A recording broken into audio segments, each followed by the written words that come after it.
Now, on 105.9 FM and streaming worldwide on the WMAL app. O'Connor and Company.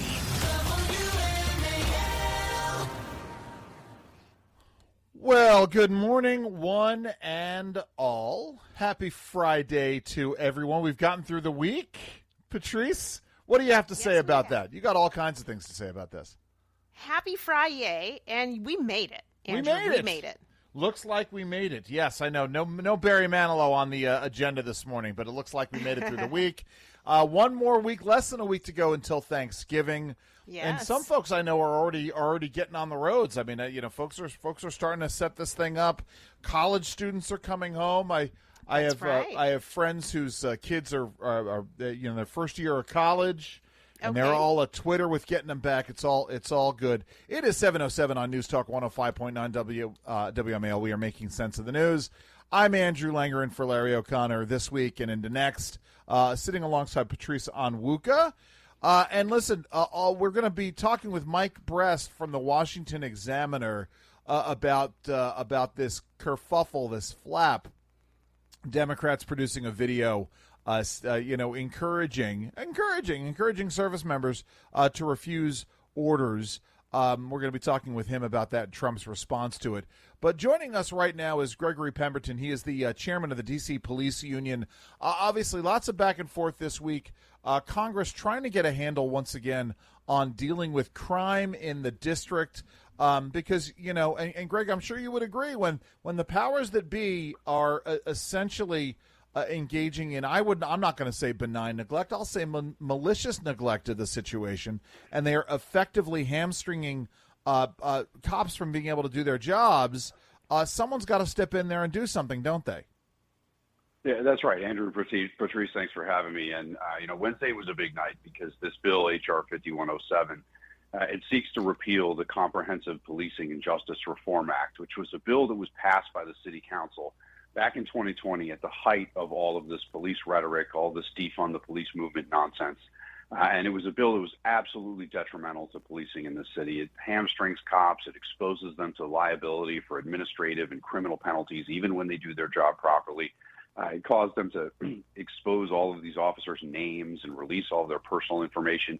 It is an absolutely terrible bill.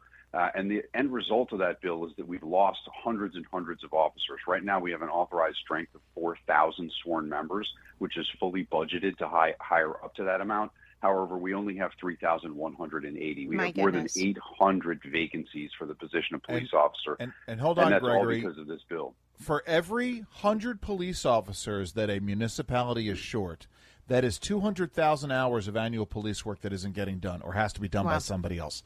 Just to put it in stark things. I'm sorry, Greg, go ahead. No, you're absolutely right. And the evidence there is that that's exactly how the police department closes that gap now, is through mandatory overtime. And over the past 5 years, we've used nearly 2 million hours of overtime, as you just pointed out. We've blown the overtime budget by over $100 million every year because we cannot close this gap. We have to be there. If you call 911, someone's got to go. We're not going to tell them we're not coming. And so, this is not only is this an excellent development that the House has passed this, but if you guys remember, they did this in 2023 in H.R. 42, the last Congress, was an effort to repeal this same bill. It passed the House with bipartisan support. It passed the Senate with bipartisan support. Unfortunately, it went down the street to the White House and it was vetoed by then President Biden. And so now Congress is taking it back up, saying, hey, we want to get this bill repealed. We're in D.C. too. Our staffers are in D.C. We live and work here. We know exactly what's going on, and we need to fix this. So this is an excellent development. Now we're on to the Senate, which is going to be a little bit of a tougher lift. But as we see it right now, it seems like we can get the votes. And so hopefully they take it up, sooner than later, and we can get this bill over to the White House, who has already confirmed that they're going to sign it. Yeah, I mean, Greg, this is a really positive development, and I can imagine some of the D.C. council members are going to be haranguing, and we already saw a statement from the chair, Phil Mendelson, who call this bill a setback for public safety, and he really focused on cash bail reform, claiming, quote, it creates an emphasis on the ability to afford bail instead of protecting the community from dangerous criminals. But, I mean, my understanding is that if you let dangerous criminals out under the pretense that you're helping people who can't afford bail, you're letting people out who tend to recidivate and who continue to commit a disproportionate amount of the same crimes while they're waiting to be prosecuted on one. Is that not what's happening? And why would the chairman not see it that way? Yeah, I mean, that's right. Cash bail is not a new concept in this country. I mean, it's been around, since before some of these states were even formed. And the idea here is that if you're arrested for a violent crime, a violent felony, and there's probable cause found by a judge that you were involved in that crime, that you need to post something, some collateral, so that we know you're coming back to court and so that you know that the court is observing your behavior. Because one other thing that is belied by the chairman's statements is he often says there's a very small percentage of people who commits most of the crime. That's actually true.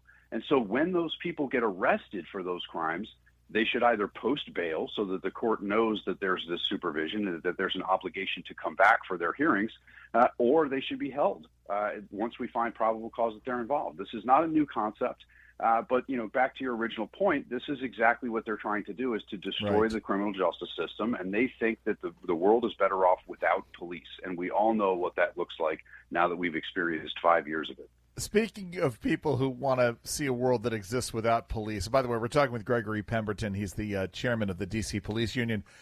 Charles Allen's running on a Safer Streets platform, Gregory. I mean, there is a certain degree of comedy here, is there not? Yeah, I think the irony is lost on Mr. Allen there for him to take up this Safer Streets platform. I mean, he also calls himself a problem solver. I mean, this guy he's been at the forefront of defunding police. He intentionally reduced the size of the police department. He decriminalized fare evasion, which totally destroyed our transit system in the city. He legalized public urination and defecation. He tried to pass the criminal code reform, which reduced eliminated mandatory minimums and reduced all of the maximum penalties by half in the city. Everything this guy has ever touched has been an abject failure. One of the frustrations I have about elected people in D.C. is that they never have to suffer the consequences of their terrible decisions. It seems like once you get elected here, you could be elected on your name in perpetuity. And so, look, I think there are some other candidates running. I'm not entirely certain exactly what their platforms are, but I do hope that there are some more moderate, more centrist people, at least on public safety, who are willing to run for that Ward 6 spot, because we have had nothing but strife from this guy for the 8 years he's been in office, and it's time for the district to move on. Yeah, I mean, it's absolutely time to move on. And, I'm looking at some of the posts that he's mentioned here, and it brings up the issue really about the federal government's role in helping to support the police enforcement going on right now. Obviously, Charles Allen, he's against it, and he's using the typical line, the U.S. military should not be policing cities. But speak to us about just the impact that we have seen in D.C. because of the federal police that President Trump has sent to this area. I mean, it's night and day, and the data is out there. You don't have to take my word for it, but as soon as we saw these federal agents and these National Guardsmen show up, crime just completely plummeted. All the numbers went directly into the basement. Homicides, carjackings were down 90%, robberies were down 45%. Murders, we didn't have a murder for the first 2 weeks of these people being out here. So. And that's continuing. I mean, one thing we're concerned about is as these federal agents draw down and start to go back to their regular duties, and some of these National Guardsmen are being drawn down as well. And obviously we have this court decision that you may have to get rid of them, which seems ridiculous. But, the concern here is that if Congress doesn't pass these bills that we were originally talking about to get the police department fixed, and we lose these resources from the feds, then there's a chance we could backslide into crime as we know it over the past few years. But Gregory, it certainly underscores the fact that when you have more eyes on the street, crime goes down, and that's why we got to fix this problem. Greg, thank you so very much for joining us this morning. Thank you, guys. Have a good weekend. It's Greggory Pemberton. He is the chairman of the D.C. Police Union. We will continue in just a moment, but first it is 7:15 a.m. WMAL, making sense of the news. Live from the Home Paramount Pest Control Studios. Home Paramount, the leader in pest control since 1939. You know, Patrice, I do a hit most Monday mornings with our good friend John Justice on Twin Cities News Talk. And we're always talking about what's going on in Minneapolis. Obviously, when Tim Walz ran for vice president of the United States, John was all over this. This is, and a lot of folks don't know that Minneapolis and the Minneapolis area has become a major stronghold for Somali immigrants. This is part of the reason why we've got Ilhan Omar representing as a member of Congress. This story popped up yesterday in a couple of different places. Blue state Somalis allegedly sent welfare money to al-Qaeda ally Al-Shabaab, planning another 9/11. I mean, essentially what we now understand is that the state of Minnesota was a principal funder of Al-Shabaab under Tim Walz's governance. So it's not just, by the way, that he's possibly I'm sorry, let me be very diplomatic about this. It's not just that Tim Walz has a very cozy and odd relationship with the Chinese Communist Party, but apparently they've got a relationship with the state of Minnesota has a relationship with Al-Shabaab. Untold millions of state dollars flowed from Minnesota-based Somalis to the overseas group, including funds from Minnesota's Department of Human Services, according to the outlet. Democratic Governor Tim Walz's administration is now under scrutiny after federal probes revealed rampant fraud in a DHS program meant to help, and that's Department of Human Services, not Homeland Security, in a DHS program meant to help struggling residents find taxpayer-funded housing. So once again, a program that was supposed to be used to help people in a time of need, money is being funded, not in this case to a Democratic congresswoman's pockets, allegedly, but in this case, allegedly to a major terrorist organization. Your thoughts here? It's insane, but not surprising. Our welfare programs are so massive, and the effort that goes into trying to ensure that there is not fraud and waste and abuse and duplication is so minimal. And here you have Minnesota here.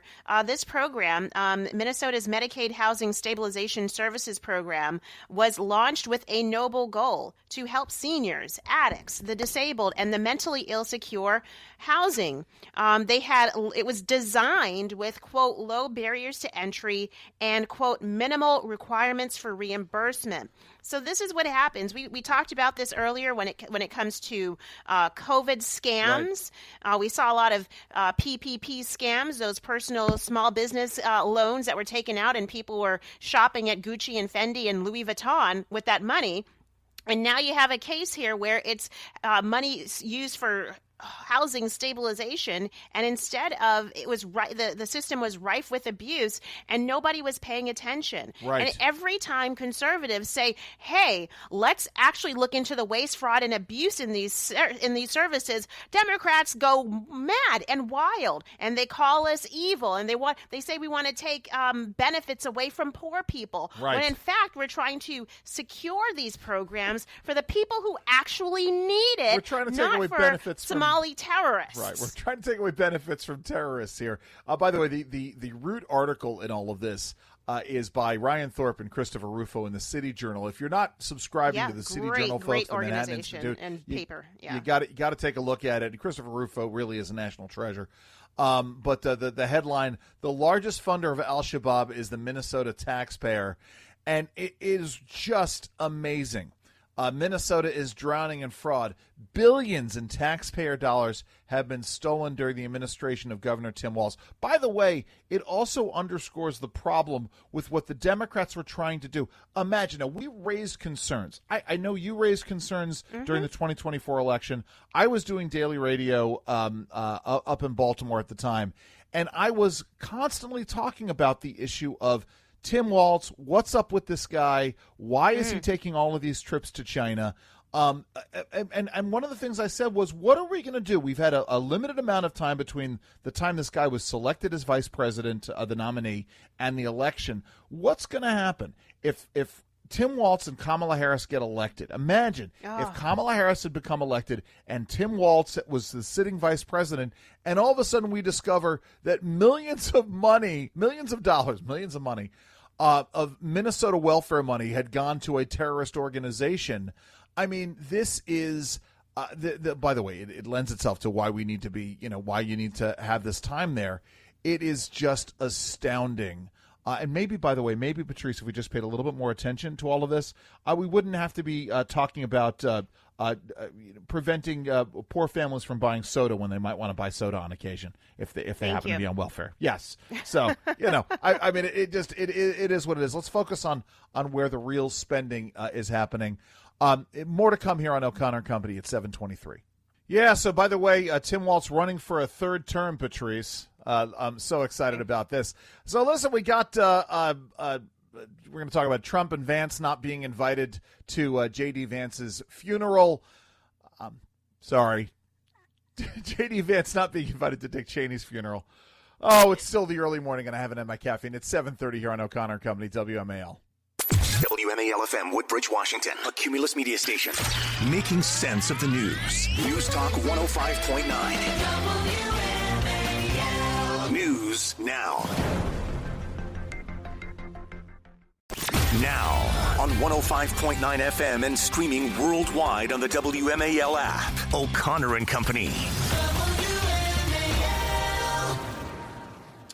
Well, I've gotten a little bit more caffeine into me, Patrice, so hopefully I'm not going to make these suggestions otherwise. Hi, everybody. It's 7:37 on News Talk 105.9 WMAL.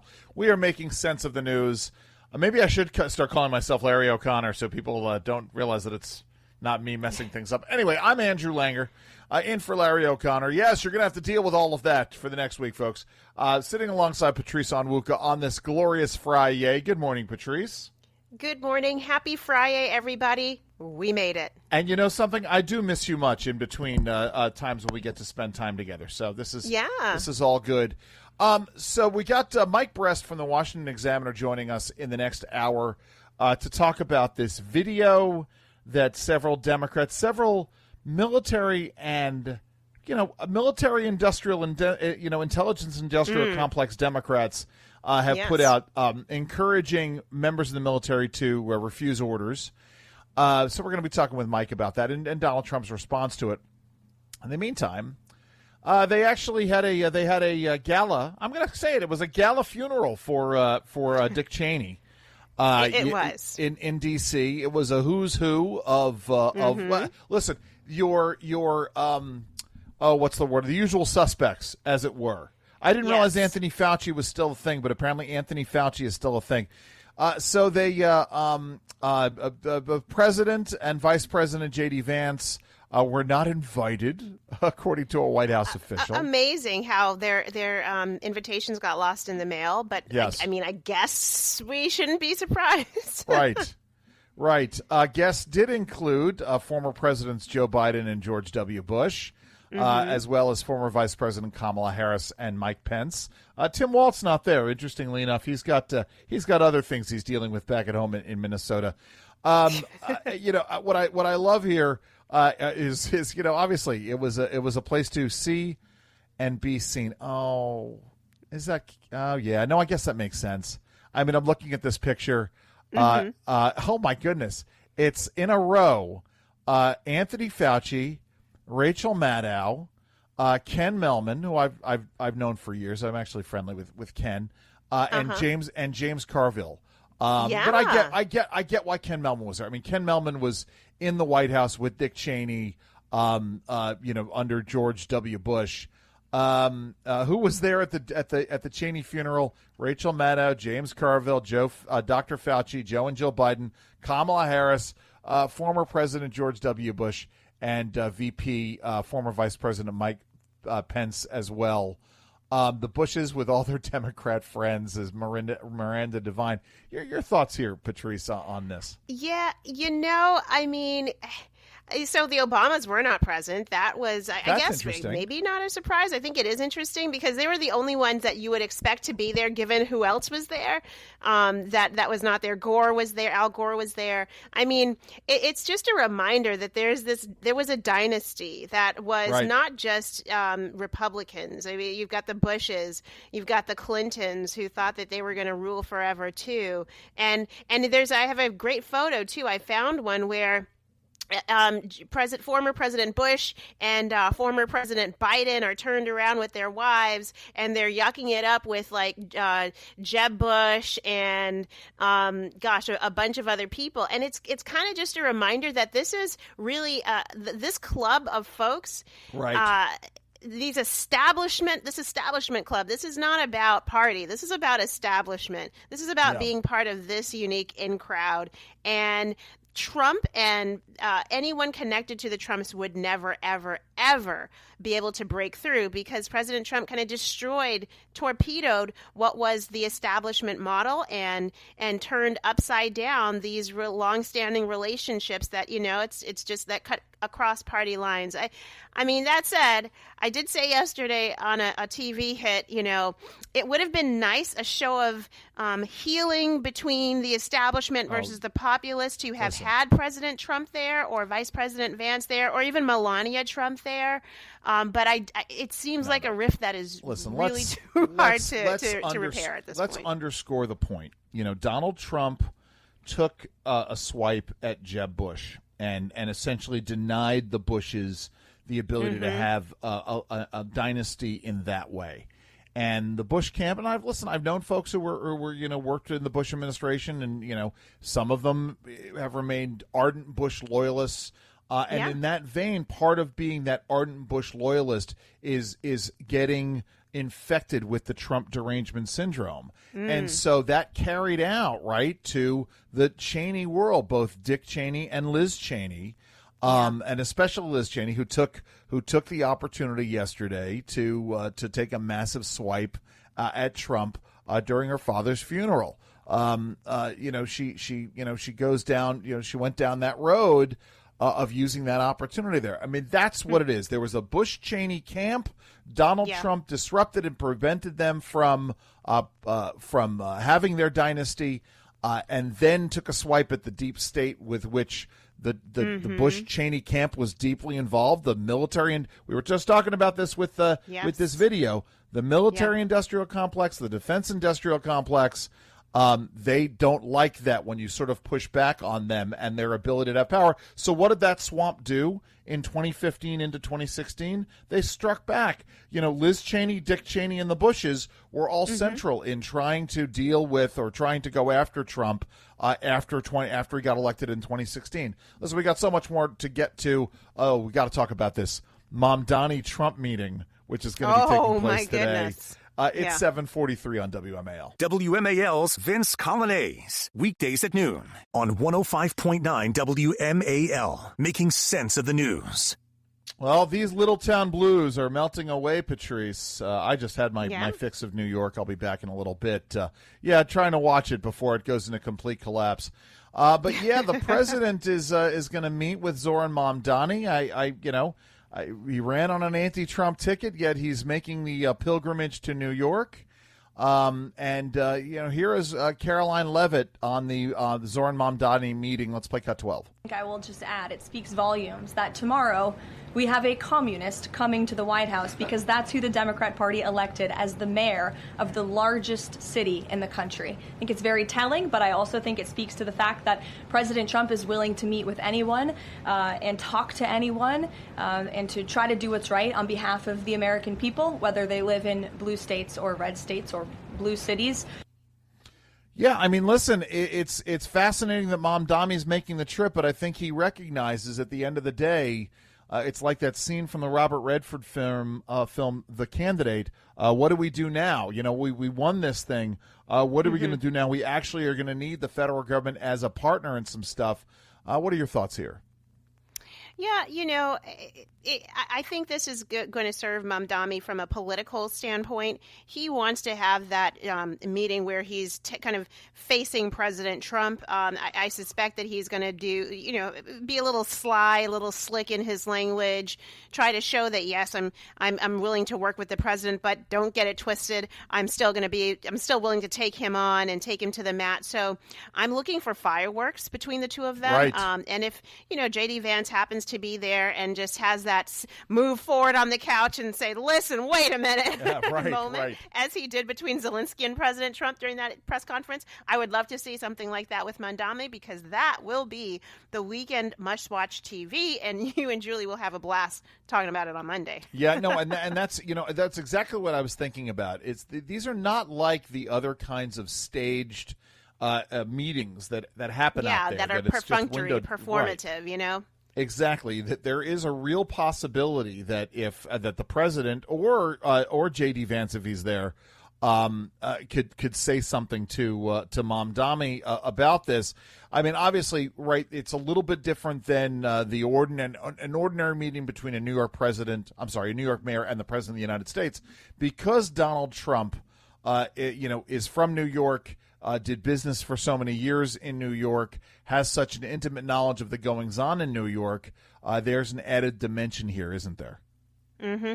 Well, yeah. I mean, President Trump loves New York. It's still, even though he lives in Florida and lives in Washington, D.C., I think New York made President Trump very famous. And I'm sure he doesn't want to see New York become, a desolate place like out of a Mad Max movie, which it could very well under, 2 terms of a socialist. And so, I think there's also the financial stability that New York brings to bear. And as the financial capital of our country. And so, President Trump, I think, wants to probably tamp down on some of the more crazy socialist ideas that could, if enacted in New York City, could come to Boston, could come to Washington, D.C., could come to, lots of these other major cities and filter out around the country. So maybe it's kind of to tamp down on that, too. Well, here's the thing, right? Mamdani says this, it behooves me to leave no stone unturned in making the city more affordable. I believe that we should be relentless and pursue all avenues and all meetings that can make our city affordable for every single New Yorker. And the problem, of course, is, as you and I both know, doing the policy work that we do, is that invariably the policies of the Zoran Mamdanis of the world don't make New York City or any other city more affordable. They make it more expensive, right? Rent control on certain apartments makes rent for everybody else more expensive. Subsidizing childcare, giving childcare tax credits to some folks makes childcare more expensive for everybody else. Making transit free makes other forms of transportation more expensive. All of these things. And so, it is, and it's funny to me that, Mamdani, he describes himself, he is a democratic socialist. He doesn't like being described as a communist, which is wild because if you understand Marxist theory, socialism is the transitional phase between capitalism and communism. So if he's not on that transitional path, then what's the point of doing all this? Where's he going? Exactly. Right. Where's he going with this? So what do you think? Is it going to be fireworks? Fireworks. That's my guess. Fireworks. I think so. I think there's going to be some of that. I think it depends on who all is in the room. If they take questions, if this reporters could very well stoke the flames too. So. Well, reporters can stoke the flames, and reporters can also try to deflect away, depending on who's in the room, right? If ABC News is in the room, they'll want to talk to Donald Trump about Jeffrey Epstein or something about or threatening to kill members of Congress, and it will all go off the rails. Listen, we've got so much more to get to right now. It is 7:53 here on O'Connor and Company, WMAL.